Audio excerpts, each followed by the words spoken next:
Hi everyone, welcome back to the channel. Now this interesting looking piece is laburnum. It's one of my favourite woods to turn. It's got an amazing grain to it, but this one has certainly seen better days. It's got quite a lot of worm damage, so it's going to be fairly interesting to see what's inside this once we start turning. Now, natural shape for this is for a vase, so that's exactly what we're going to do. To keep ourselves nice and safe, we're going to turn it initially between centres that way, get a good sized tenon on this end, and then start deciding what shape this is going to be. Now, laburnum is a poisonous wood, so I'm going to be wearing an air-powered mask throughout turning, and if you were to ever turn it yourself, then I would suggest you do the same. Right, let's get started.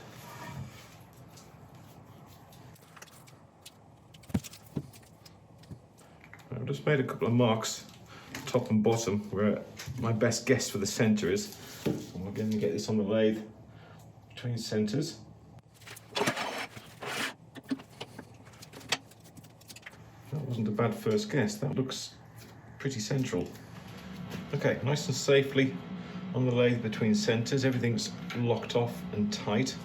Initially, we're going to start turning at about 800 RPM. Although I'm fairly certain once we get this into the jaws, we can pick that up significantly. Half-inch ball gouge. We're just going to clear off this area at the moment. I'm not going to worry too much about here because I want to see what the wood under here is like before I start deciding on what kind of shape I want for the top of the vase. As I mentioned before, air-fed face mask throughout, just to keep us nice and safe.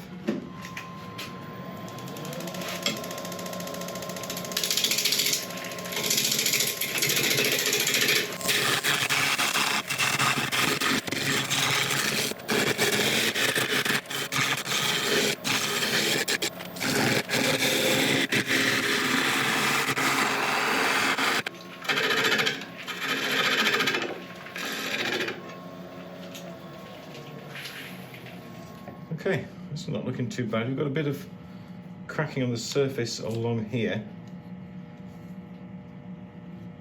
There's one of the wormholes, and another there. I wonder how deep. There you go.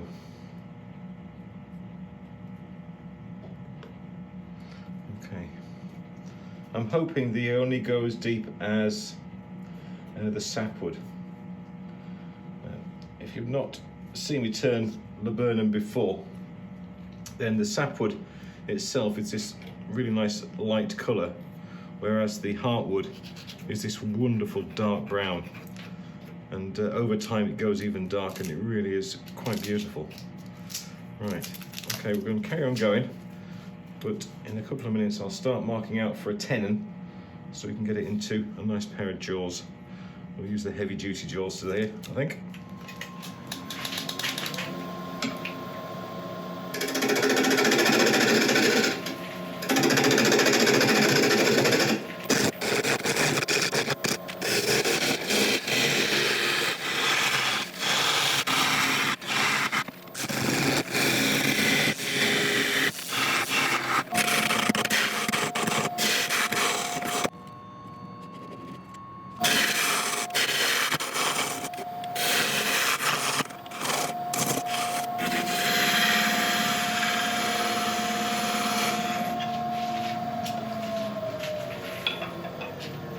Okay, so we've got a nice good sized tenon on that end, so we can quickly take this out.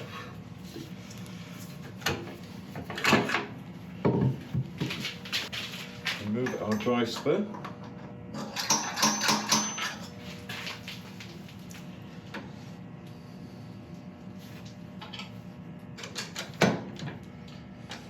I'm not going to tighten that up fully yet, so I want to make sure I can get the live spur back into its original hole. And now I'll tighten it up. Oh, blimey. Whatever's been eating this is still alive and it's sat there. I'll get that guy out in a second. I have to watch out for the rest of them. It's another good reason for wearing a face mask. You don't want to be eating one of them.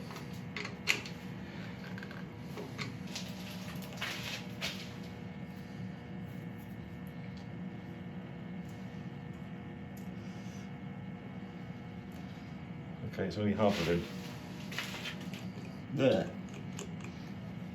Sorry, that's gross. Okay, and that last bit of turning, we started to reveal the heartwood, which is nice. So we're going to start to have a look at this area here. Now, finding that live bug in there isn't overly encouraging, so we'll proceed with caution in case we find any more. I think ideally I'd like to try and turn below the wormholes if I can, so we'll see how that goes. There's lots of evidence of bug life in this piece, so yeah, fun times ahead. I think initially, where do I start? Now this shape is kind of leading that kind of way, but I'm not totally sure. We've got some reasonable sized cracks here, so I'd like more of a rounder end, I think. Concentrate more on this kind of width we've got here to give us a slight kind of bulbous top. That's where I think it should go. Obviously I could be wrong. Anyway, let's start to take away a couple of these corners and work it down just to see where we're cutting and where we're not cutting, because we've got a nice big bug hole there and one there which I'd like to try and one there which I'd like to try and get to the bottom of. Turning speed now, we should be able to get this to about 1100.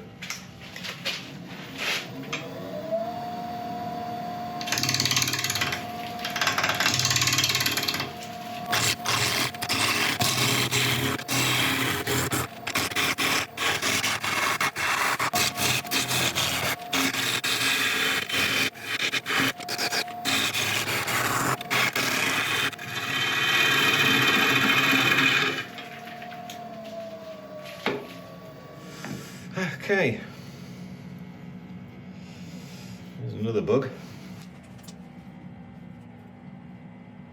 or another bit of a bug.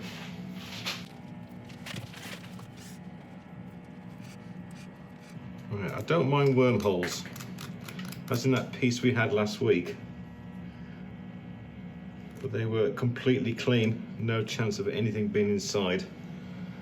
And the last thing I want to do is to bring anything alive into the house which could do untold damage to whatever it starts to eat next.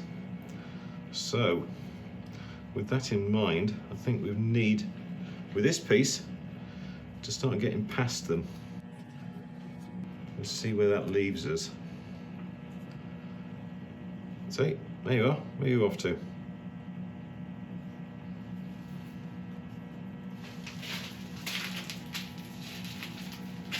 I feel funny. Right, okay. Let's carry on going. Let's see if we can get past all of these holes. Let's still have some wood left at the end.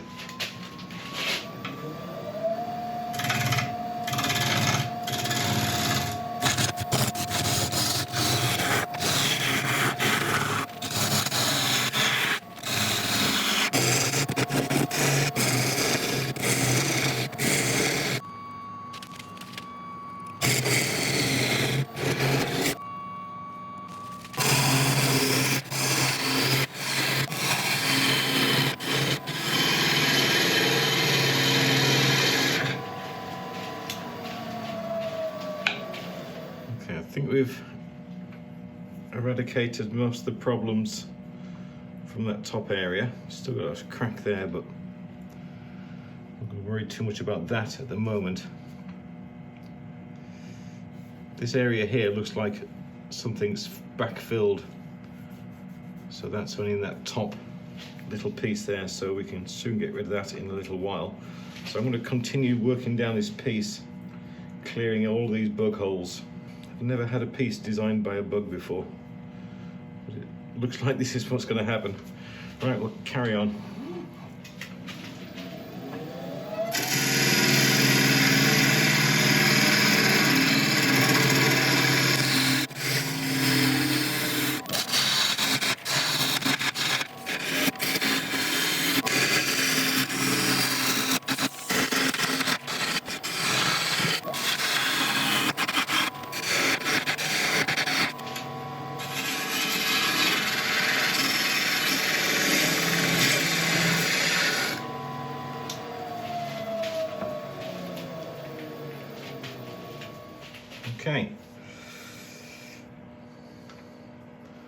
Apart from that little crevice there, a little bit there, I think we are now completely worm-free, which is great news. That was horrible. Ugh. I need a shower. Right, I'm gonna quit for the evening. So I'd like to spend some time with my dear lady. But before I do, I am going to give this workshop a very, very thorough clean, gather up all this sawdust and take it far away from any other wood, just in case. Right, I'll see you lot in the morning. Okay, it's the next morning and we're about to start again. I took some time last night and cleaned everything up. Everything's gone that could be infected. And now we're left with this piece. We've got to try and figure out how on earth we can finish it. Now, I've had a few ideas around this area because this is where the majority of the beautiful wood is. This is where the branch spread out. So this is where hopefully we can do something fairly special-ish. I'm wanting to try and make some sort of flower opening, but 2-in-1. And then a hollow stem vase inside. That's probably not a great explanation, but hopefully as we progress, you'll get the idea. So I'm just going to start working in from here and defining an edge where I want the first element of the opening to be, which I think is somewhere around there. I've got to bear in mind that I've still got a couple of these cracks and small areas where the worms have done a little bit of damage. We've got to get past those.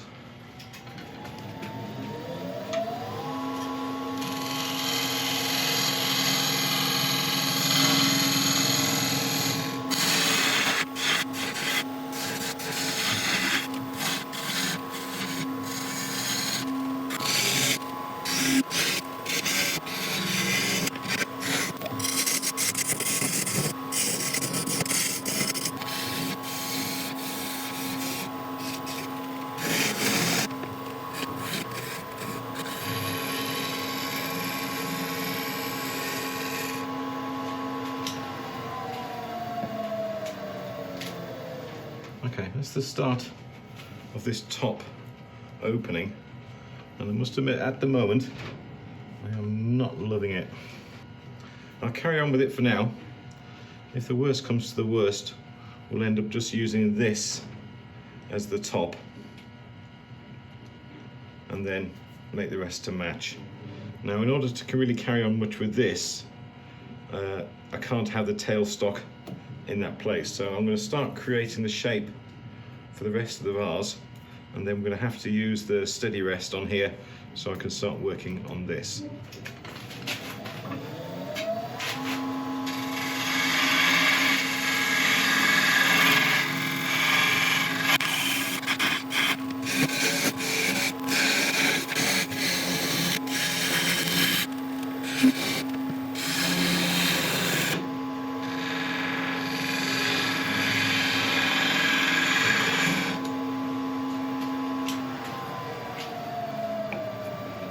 Okay, I just started putting steps on to help clear the wood as I'm going down.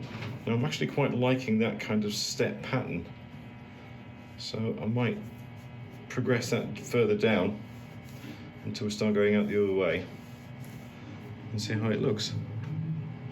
Can't do any harm, can it?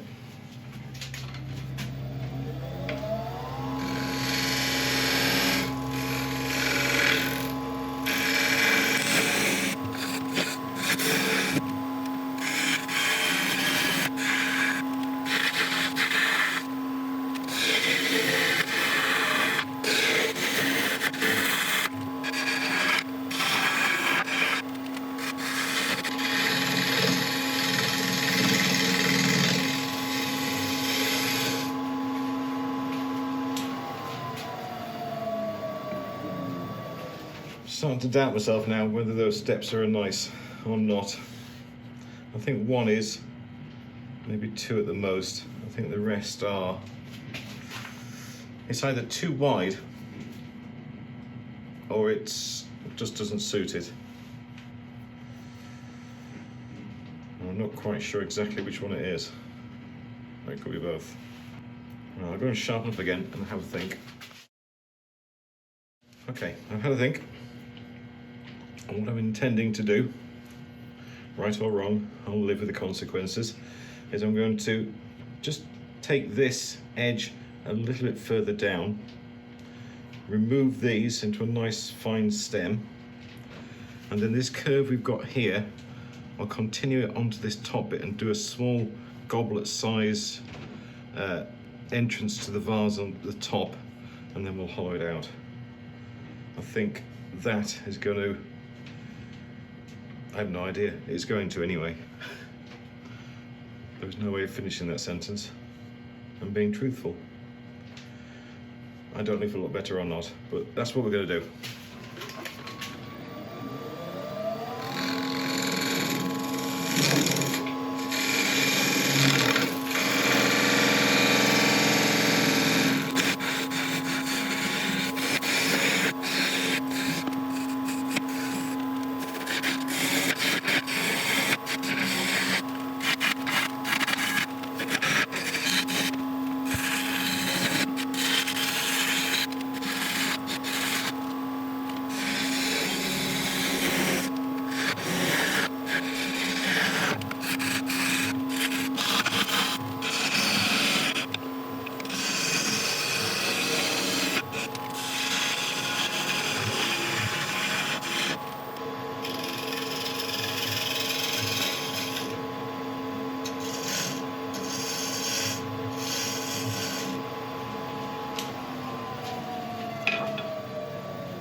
Right, it took some time to find the right width on that stem. I think we got there in the end. Right, I'm gonna start seeing if I can make this top bit work. If not, this will be going, and the top of the vase will end here.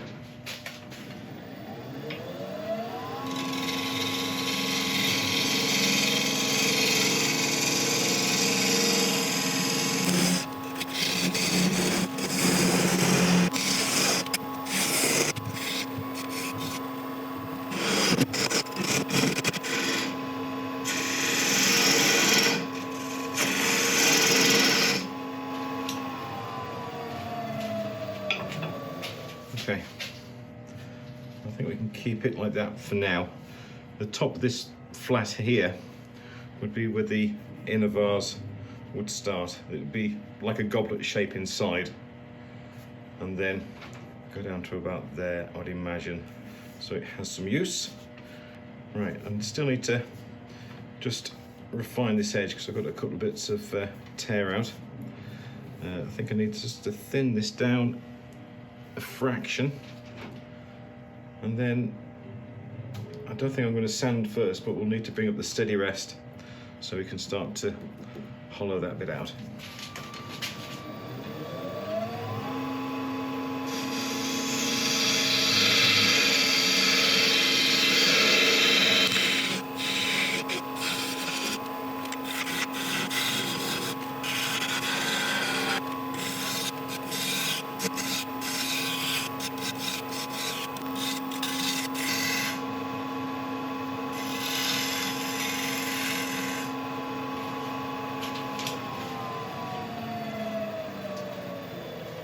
Okay, I like that.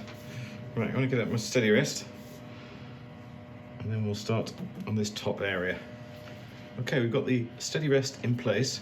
So first order of business is to get rid of this little protruding knob, flatten off the surface, and then we can go in with a Forstner bit.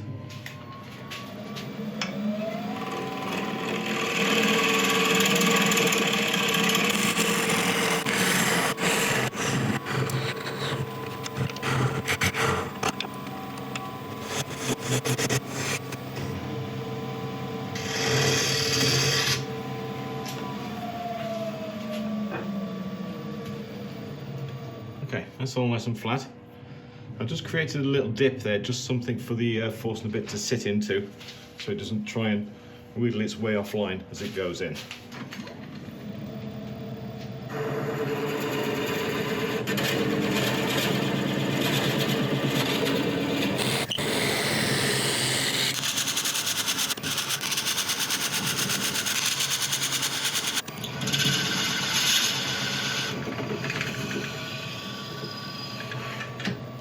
Okay, that's as far as that size of Forstner bit will go.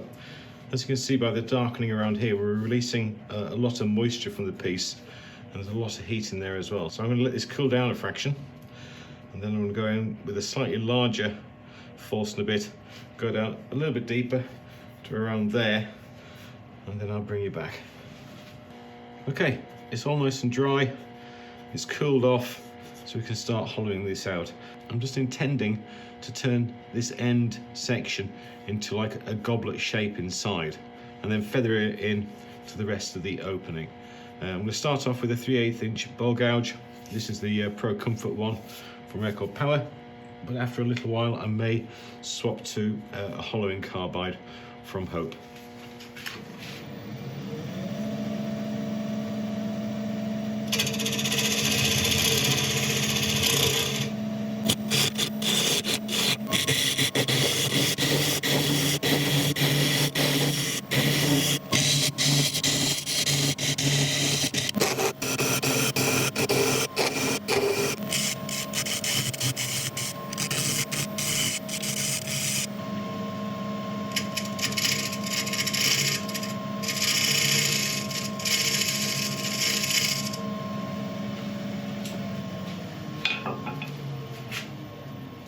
Okay, I am pretty happy with that.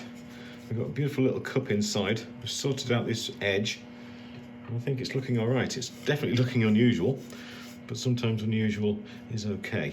Right, I'm going to quickly sand up around this top area and inside, and when that's done I'll bring you back. We'll bring the tailstock back up and we'll sand the rest. Okay, we've got the inside of the top sanded up nicely. I've just brought up the tailstock again with a cup live center and a ball, just so we can hold this nice and steady while we're sanding the rest. This is one of my dog's balls, as you can see. Right, before we start sanding, I'm just going to quickly do a parting cut, or a part of a parting cut on this corner here, just so I can start sanding up the edge so we don't end up with any tear marks when we've finished.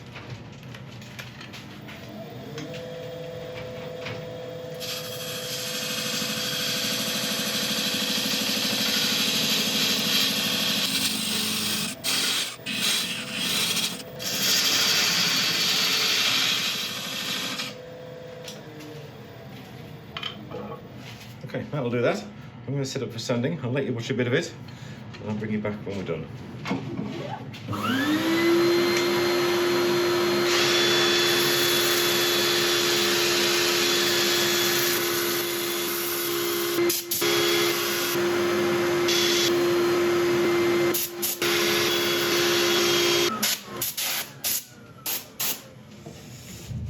Okay, sanding went beautifully. Very straightforward indeed. So I can take away the tailstock now, as the jaws will be strong enough to hold it securely for the rest of the things we need to do to it. I can give the dog their ball back. In case you're wondering, I will be cleaning the ball before I give it back to them. I'm not going to give it with laburnum dust all over it. Right, we'll start off with a wipe down with isopropyl alcohol, just to help remove any leftover dust particles and give us a look at this amazing grain. Just look at it. Instantly kind of forget all the hassles we had with those bugs at the start. Okay, I'll let this dry and I'll come back with a sealer. Okay, it's all nice and dry. I'm going to go on with a shellac sealer. We're going to put it on the inside and the out.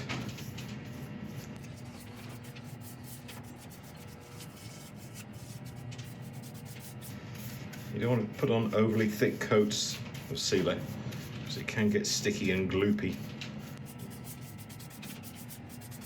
Okay, I'll do the outside. I'll just do the same to the inside.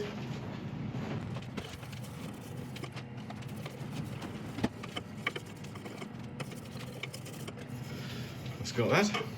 Right, we'll let this dry and we'll come back with an abrasive paste. Okay, you've seen this before. This is our own Northern Grit abrasive paste, and this will help bring the finish from 240 grit up to about 1000. We are nearly ready to release these superfine as well. which will take the final finish up to over 2000 grit.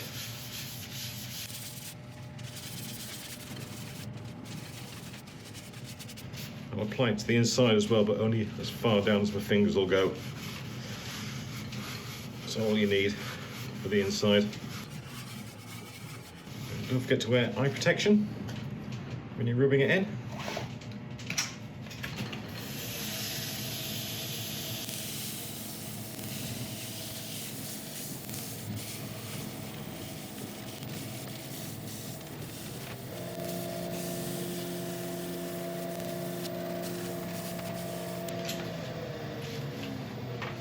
And after that, just give it a light going over with a bit more isopropyl alcohol just to remove any excess grit. And then we can go on with a final polish. That is really looking nice. Just let that dry. Okay, that's beautifully smooth. It's left us a lovely finish. There is a link in the description below to where you can get Northern Grit. And now we're going to go on with the final finish, which is a shine juice, which I've just made up. It's a mix of full strength shellac polish with some boiled linseed oil. And the idea is we're going to dip a cloth into this, and then as it's spinning, we're going to hold the cloth against the piece and gently rub it in. We're going to move it fluidly up and down, making sure it's all covered. And as the piece heats up, it starts to solidify and hopefully leave us a beautiful shine. Face shield on again, just to protect the eyes.